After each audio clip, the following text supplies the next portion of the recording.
Terima kasih masih di Kompas Malam bersama saya Mario Sarong. Saudara, polisi terus menyelidiki kasus penemuan 7 jenazah di Kali Bekasi, Jati Asi, Kota Bekasi, Jawa Barat. Satu terduga pelaku tawuran yang sempat ditangkap dibawa polisi ke Kali Bekasi guna mengetahui kronologi kejadian. Polisi membawa satu terduga pelaku tawuran ke wilayah Jalan Bojong Menteng, Rawalumbu, guna mengetahui kronologi kejadian yang berujung pada penemuan 7 jenazah di Kali Bekasi. Lokasi ini merupakan tempat kejadian awal ketujuh korban menceburkan diri ke aliran Kali Bekasi. Setelah sebelumnya sempat berkumpul di sebuah warung. Warga menyebut lokasi itu sangat gelap saat malam hari sehingga tak diketahui jika lokasi ini digunakan untuk tawuran.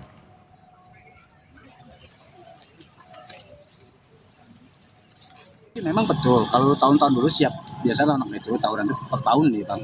Tapi kesini-sini tuh alhamdulillah karena kita kerjasama berkolaborasi dengan para pihak-pihak keamanan baik dari Polsek maupun Polres, alhamdulillah kemarin-kemarin sudah bisa diminimalisir. Gitu. Artinya tidak pernah ada lagi kaget ketika ada banyak ada korban di sini.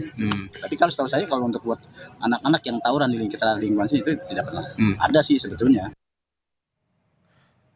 Selain itu, saudara, setelah melakukan penyisiran kembali, operasi pencarian oleh Basarnas di aliran Kali Bekasi ditutup Minggu sore. Penyisiran oleh Basarnas dibagi menjadi 3 tim di lokasi yang berbeda.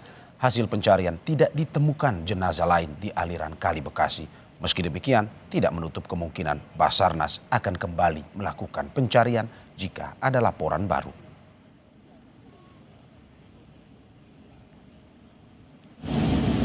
Kita sudah melakukan penyisiran mulai dari pembagian 3 tim menjadi serunya ada 3. Seru pertama itu pencarian sekitar 500 meter persegi di sekitar dari LKP dan diduga terjunnya.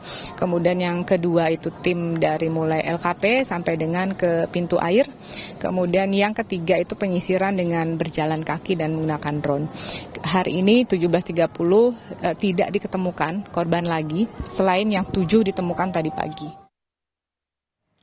7 jenazah yang ditemukan di aliran Kali Bekasi saat ini telah berada di Rumah Sakit Polri Kramat Jati, Jakarta Timur untuk diidentifikasi. Informasi selengkapnya terkait proses identifikasi ke-7 jenazah kita tanyakan langsung dengan jurnalis Kompas TV Niko Anggriawan di RS Polri Kramat Jati. Niko, selamat malam. Sudah beberapa jenazah yang kini telah teridentifikasi. Siapa saja dari informasi yang Anda dapatkan dan bisa sampaikan pada kita?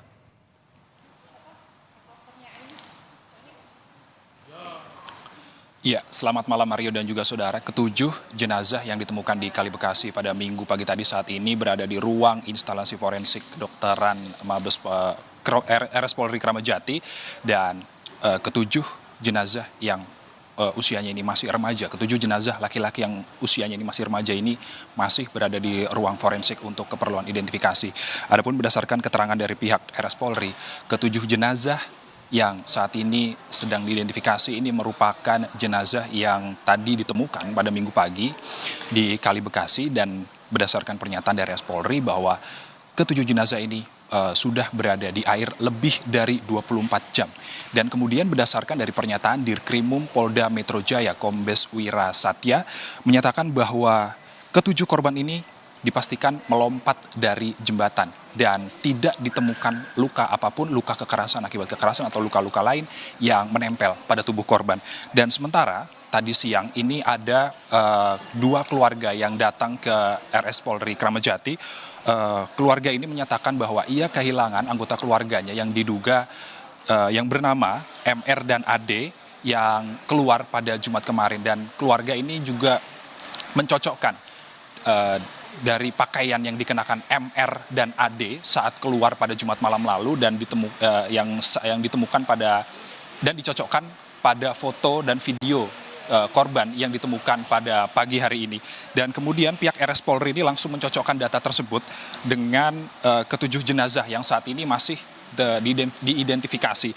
Dan pihak adapun yang bisa saya jelaskan Mario dan juga saudara, bahwa proses identifikasi ini menggunakan 2 metode, yakni metode antemortem dan juga postmortem. Metode postmortem sendiri ini tim forensik akan mencocokkan data biometrik seperti sidik jari, DNA dan juga struktur tulang gigi, dan kemudian apabila menggunakan metode antemortem ini pihak RS Polri akan mewawancarai keluarga terdekat bahwa properti apa saja yang melekat pada korban sebelum korban ditemukan meninggal dunia. Dan untuk update saat ini, Mario dan juga saudara, bahwa belum ada jenazah yang dijemput oleh pihak keluarga dan belum ada satupun jenazah yang keluar dari ruang instalasi kedokteran forensik RS Polri Kramat Jati. Dan sementara dokter forensik ini masih mengumpulkan anggota-anggota keluarga yang merasa anggota keluarganya hilang untuk langsung menghubungi RS Polri Kramat Jati. Dan adapun pernyataan dari Dirkrimum Polda Metro Jaya Kombes Wirasatya bahwa proses otopsi ketujuh korban yang ditemukan di Kali Bekasi ini akan dilakukan besok hari.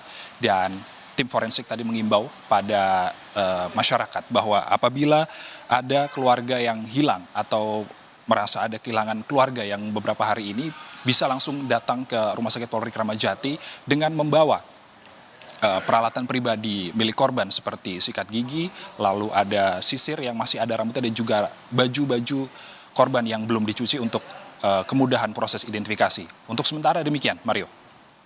Ya Niko, dari informasi yang Anda dapatkan, mungkin bisa sampaikan kepada kita, kapan sebenarnya hasil identifikasi ini akan keluar dan disampaikan kepada publik?